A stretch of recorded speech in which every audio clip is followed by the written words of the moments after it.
Hello, ladies and gentlemen, and welcome to your introduction of becoming a Kansas City Royal employee. I'm Andrew Sumner, and I'm going to be taking you over the risk management handbook for the Kansas City Royals. So, first of all, we're just going to kind of talk about an overview of the handbook, what's in it, what we got in there, different things. We're going to talk about the 4 areas that we're really looking to crack down on, and we're also going to I'm going to give you some examples of risks, and I'm also going to let you know how this handbook is going to help you as a Kansas City Royal employee. So first of all, when you have your handbook in front of you, you're going to see the Kansas City Royals logo, and you're going to see the MLB logo. We got both those logos on there because we are the Kansas City Royals. Very obvious. You applied for us, you got the job. Congratulations. You are now an employee of the Kansas City Royals. And as an employee of the Kansas City Royals, you also work for Major League Baseball. That's why we have their logo on there. Now, we want to eventually add a couple World Series trophies on there. We've gotten 2, but relevancy-wise, I want to have 3 or 4 on there at the same time, meaning that we won 3 or 4 World Series in the last decade. That would be splendid to have on there. I would love to see it. And where it starts is with us, with the risk management team. The reason why it starts with us is because, well, the better we are at our job, the better that we will be helping the team. So we want to help the team be better by keeping everyone safe at the field, keeping the players safe, keeping the fans safe, keeping the visitors safe, and most of all, keeping the staff safe. Because we got a lot of staff members here that do a lot of different jobs and a lot of different things for our organization, and they're very, very important to what we do. So you got the book in front of you. You got your title page. When you flip it, you're going to have your table of contents. In that table of contents, it's just going to tell you everything that you need to know on what's in this handbook and what it's going to discuss. I'm not going to go through everything, but I'm just going to kind of give the rundown. We got the introduction, we have risk assessment, we have the EAP or the emergency action plan, and then we have the CMP, the crisis management plan, and then we have the crowd management plan.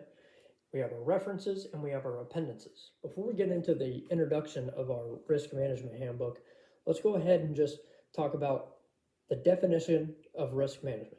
So the definition, straight definition from the NSW government website, risk management is the process of systematically eliminating or minimizing the adverse impact of all activities which may give rise to injurious or dangerous situations. This is what we're doing with this risk management plan. We're building a framework that goes around what we want to stop and what we consider risks. So we want to prevent the risks and completely eliminate them ever happening. So we're going to talk about different things on how to keep the ballpark safe, how to keep people from slipping and falling on wet surfaces or uneven surfaces. We have a lot of stairs at our facility at Kauffman Stadium. People could be walking up the stairs, walking down the stairs, maybe a little too intoxicated, they slip and fall. We want to be able to manage that risk. What happens when somebody slips and falls down the stairs? Well, we're going to get right on our walkie-talkie and we're going to get someone for guest services, or we're going to go ahead and get the EMS over there depending on the injuries to the person.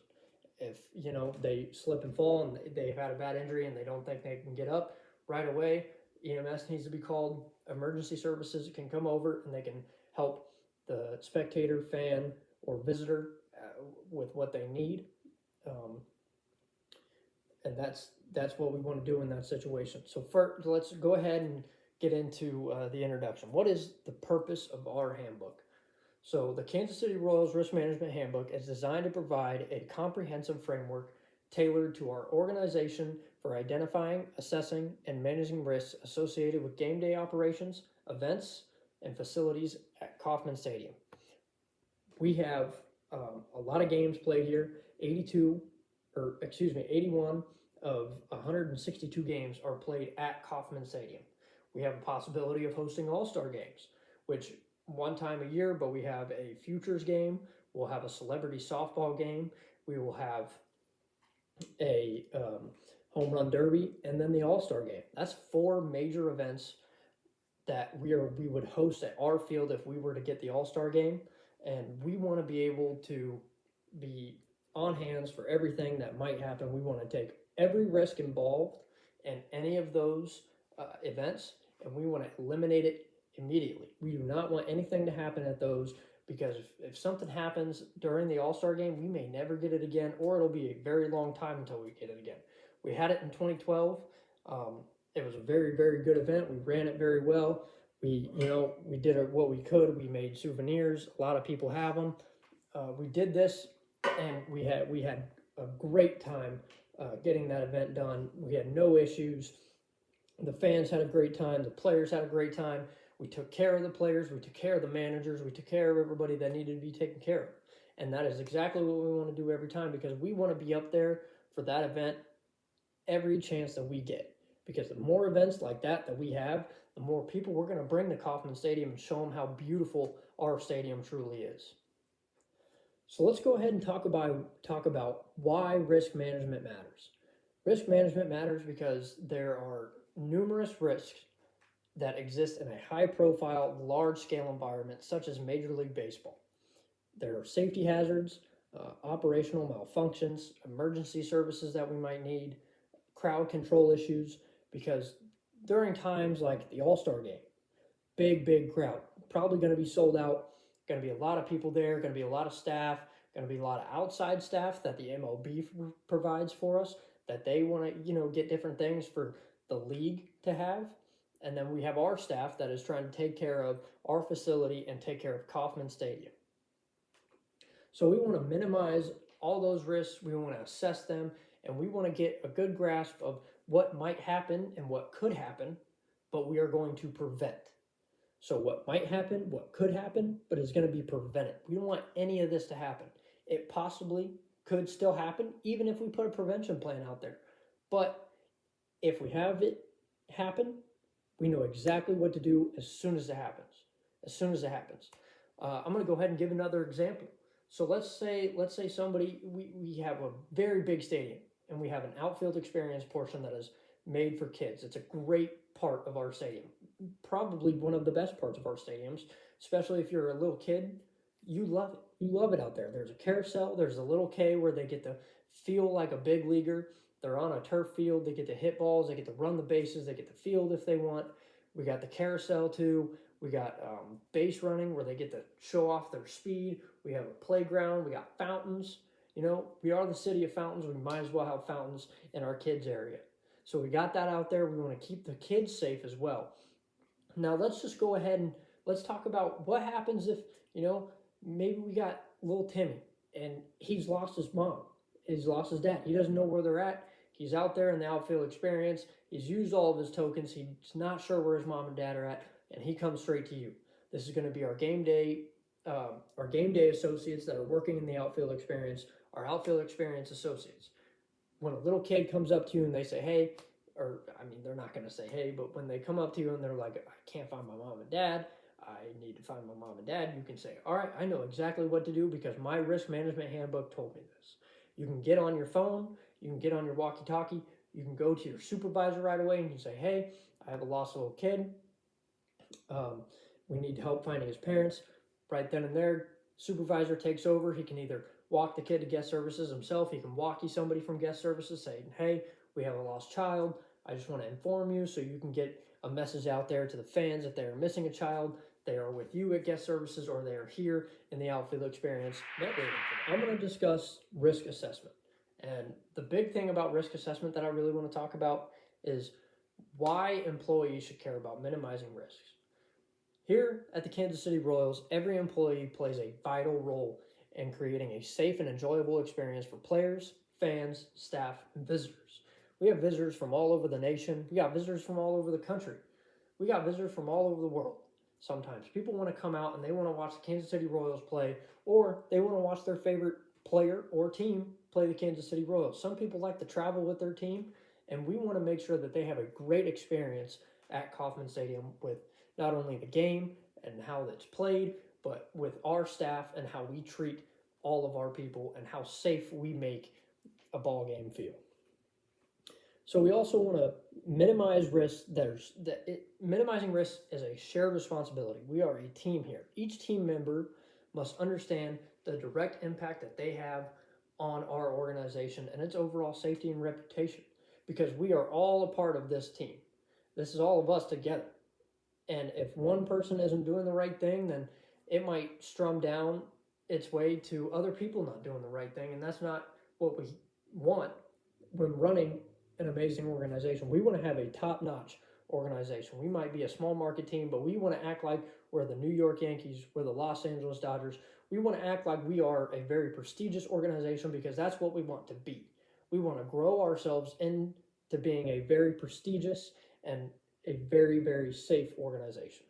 All right, now I'm going to get into a list of risks and some treatment plans that we have for those risks. Talking about risk, got to put my helmet on. Got to be safe. All right, not everybody gets one of these. Players wear these because they're being safe on the field. And so we need to be safe in the stadium, keeping the fans and everyone else safe.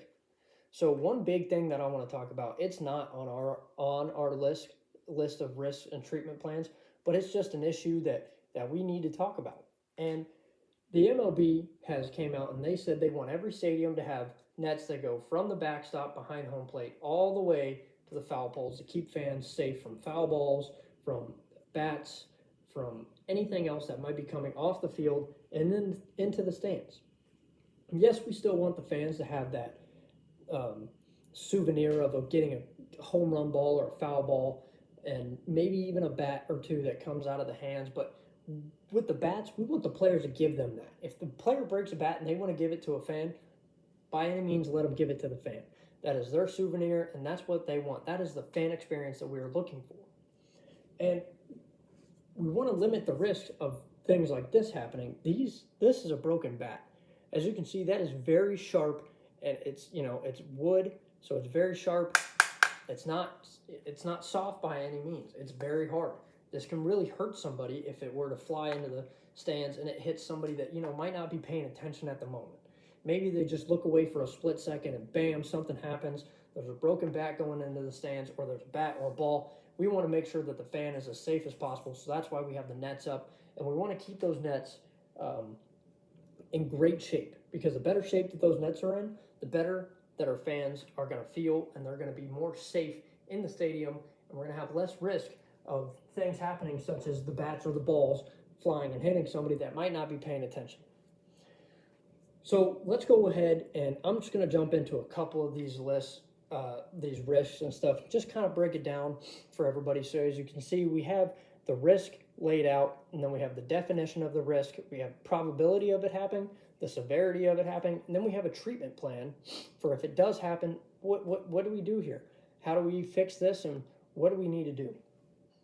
So I'm going to talk about a couple, but let's go ahead and start with the first one. So the first risk I'm going to be talking about is slips, trips, and falls. That is the very first one that we have, because it's, probably the most possible thing that's going to happen. We have a lot of stairs, a lot of uneven ground, and the definition, right after the risk, we have the definition and risk of falls due to uneven ground or spills. We have a lot of stairs at our facility, like I said, so somebody may be coming down the stairs, could be a little intoxicated, could not be paying attention, they slip and fall. We need to know what to do right away. The probability of that happening, it's possible. It's always possible. We have concession stands, food gets spilled, drinks get spilled, it becomes a wet surface. That wet surface becomes unsafe. So what's the severity of this? It's moderate. It's very moderate. Some people might have harsher injuries depending on age and other things that come into their own personal things. So, they might slip and fall and they might have a worse injury than somebody else. What's the treatment for that? We're going to install slip-resistant flooring, regular cleaning on the floors, and we're going to have as much signage as we can for slip hazards and other hazards that may occur. Let's go ahead and talk about another one. We have one right here, alcohol-related incidents. This is alcohol-related incidents. Excuse me. This is going to be number 9 on our list. Definition: overconsumption of alcohol leads to disruptive behavior. And it can, this is a baseball game. People like to have a couple beers while they're at the baseball game. And, we have a craft and draft section where people are drinking a lot of beer. And we want to make sure that those incidents are contained and we know exactly what to do. These are likely to happen. It's moderate severity risk. You know, the worst thing that could happen is somebody getting into an altercation with somebody else, but we're going to prevent the altercation before the alcohol-related incidents. So we want to prevent any physical altercations first. That's out the window. We don't want that to happen. That doesn't happen at our stadium. Alcohol-related incidents, we stop that too. We want that out of here.